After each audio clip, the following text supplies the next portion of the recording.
چوتھا نمبر حضرت تھانوی کا تھا۔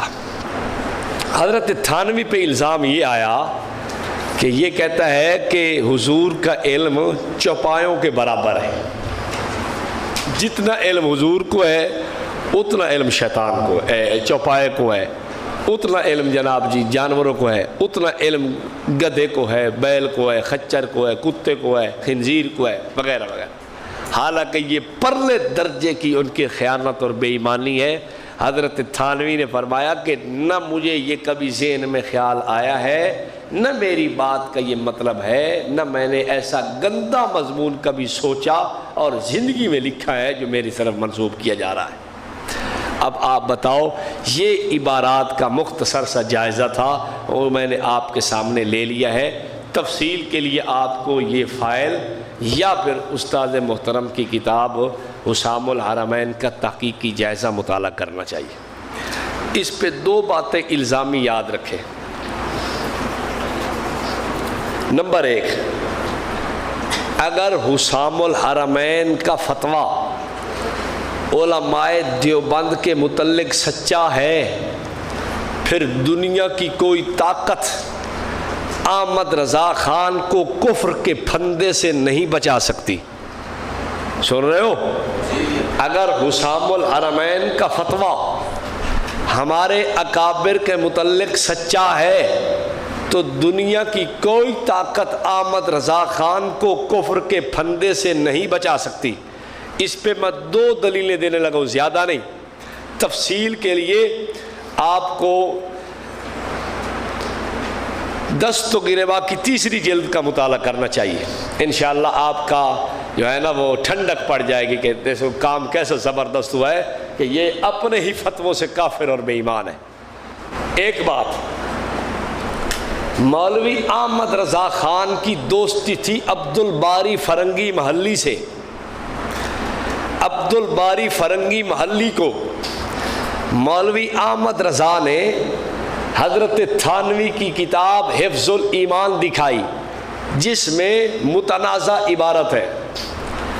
عبد الباری فرنگی محلی کہنے لگا اس میں تو کسی قسم کی کوئی توہین اور گستاخی نہیں ہے۔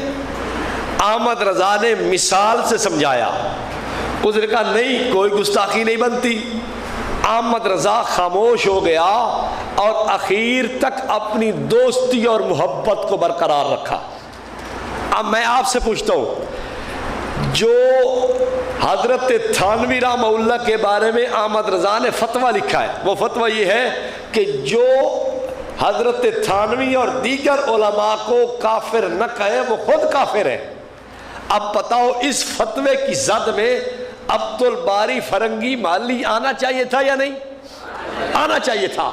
عبد الباری فرنگی محلی نے کافر نہیں کہا، تو جب کافر عبد الباری ہو گیا تھا اس کو کافر کہنا احمد رضا کا حق بنتا تھا۔ احمد رضا نے پھر کافر نہ کہا، تو مجھے آپ بتائیں، من شک فی کفرہم و عذابہم فقد کفر کا فتویٰ احمد رضا کی گردن میں آتا ہے یا نہیں آتا؟ دنیا کا کوئی رضا خان نہیں احمد رضا کی گردن سے پھندا نکال نہیں سکتا۔ میں چیلنج کرتا ہوں، جرت سے کہہ رہا ہوں، آپ اس کو آزما کے دیکھ لیں۔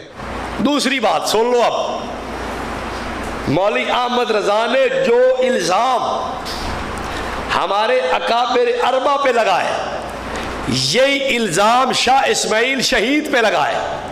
مثلا حضرت ننوتوی کو کہا ختم نبوت کا منکر، حضرت گنگوئی کو کہا یہ خدا کو جھوٹا کہتا ہے، حضرت تھانوی اور حضرت امبیٹوی رحمہم اللہ کے متعلق کہا یہ نبی کو گالیاں دینے والے ہیں۔ اب آؤ، یہی بات احمد رضا نے شاہ اسماعیل شہید پہ لکھی ہے۔ اٹھاؤ اس کا رسالہ سل السیوف الہندیہ، اٹھاؤ رسالہ القوکبۃ الشہابیہ علی کفریات ابی الوہابیہ، اس میں احمد رضا نے دونوں میں لکھا ہے کہ شاہ اسماعیل کے متعلق کہ یہ اپنے پیر کو نبی اور بالفعل نبی اور تشریعی نبی مانتا ہے۔ اب نبی مان کے اس نے ختم نبوت کا منکر بنا دیا۔ اس نے شاہ صاحب کے بارے میں لکھا ہے یہ خدا کو جھوٹا مانتا ہے۔ اس نے شاہ صاحب کے بارے میں یہ بھی الزام لگایا اس نے ایسی گالیاں نبی کو دی ہیں جو کسی پنڈت اور دہریے یہودی اور عیسائی نے بھی نہیں دی۔ اب میں آپ سے پوچھتا ہوں یہ تینوں الزام آ گئے یا نہ آ گئے؟ جو الزام ادھر لگائے وہ الزام شاہ صاحب کے متعلق یہ نبی حضور کو آخری نہیں مانتا، پیر کو بھی نبی مان رہا، ختم نبوت کا منکر ہے۔ دوسرا الزام خدا کو جھوٹا مانتا ہے۔ تیسرا الزام نبی پاک کو گالیاں دیتا ہے۔ یہ الزام ادھر حضرت گنگوئی، حضرت نانوتوی، حضرت تھانوی اور حضرت سہارنپوری پہ ہے۔ اب دیکھنا توجہ، احمد رضا کو خدائی قہر نے کیسے گھیرا آ کے، کہتا ہے من شک فی کفرہم وعذابہم فقد کفر، جو ان کے کفر میں شک کرے وہ کافر ہے۔ اور ادھر کہتا ہے کہ اس کو کافر نہ کہو، الزام وہی، ادھر کہتا ہے من شک فی کفرہم وعذابہم فقد کفر، ادھر کہتا ہے ان کو کافر نہ کہو۔ علماء محتاطین کافر نہ کہے، ان کو کافر نہیں کہنا چاہیے۔ میں مسلمان سمجھتا ہوں، میں آپ سے پوچھتا ہوں یہی الزام ان چار پہ ہو تو کافر ہے، یہی الزام حضرت مولانا شاہ اسماعیل پہ ہو تو وہ مسلمان ہے۔ خدا کی تلوار احمد رضا پہ گلے پہ آئی کہ جو فتویٰ ان چار پہ لگایا اپنے گلے میں آیا ہے۔ آیا یا نہیں آیا؟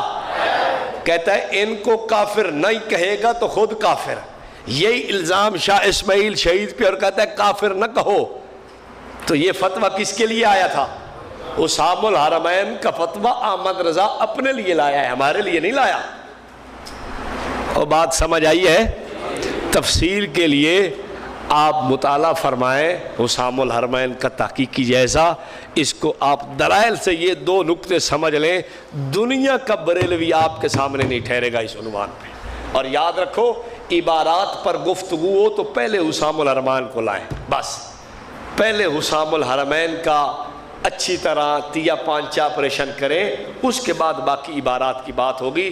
کیوں ان عبارات کی بنیاد پر تم ہمیں کافر کہتے ہو؟ وہ یہ ہے، پہلے ان پہ بات کریں گے پھر باقی عبارات دیکھی جائیں گی۔ محمد نبینا بنور ہدینا من مکہ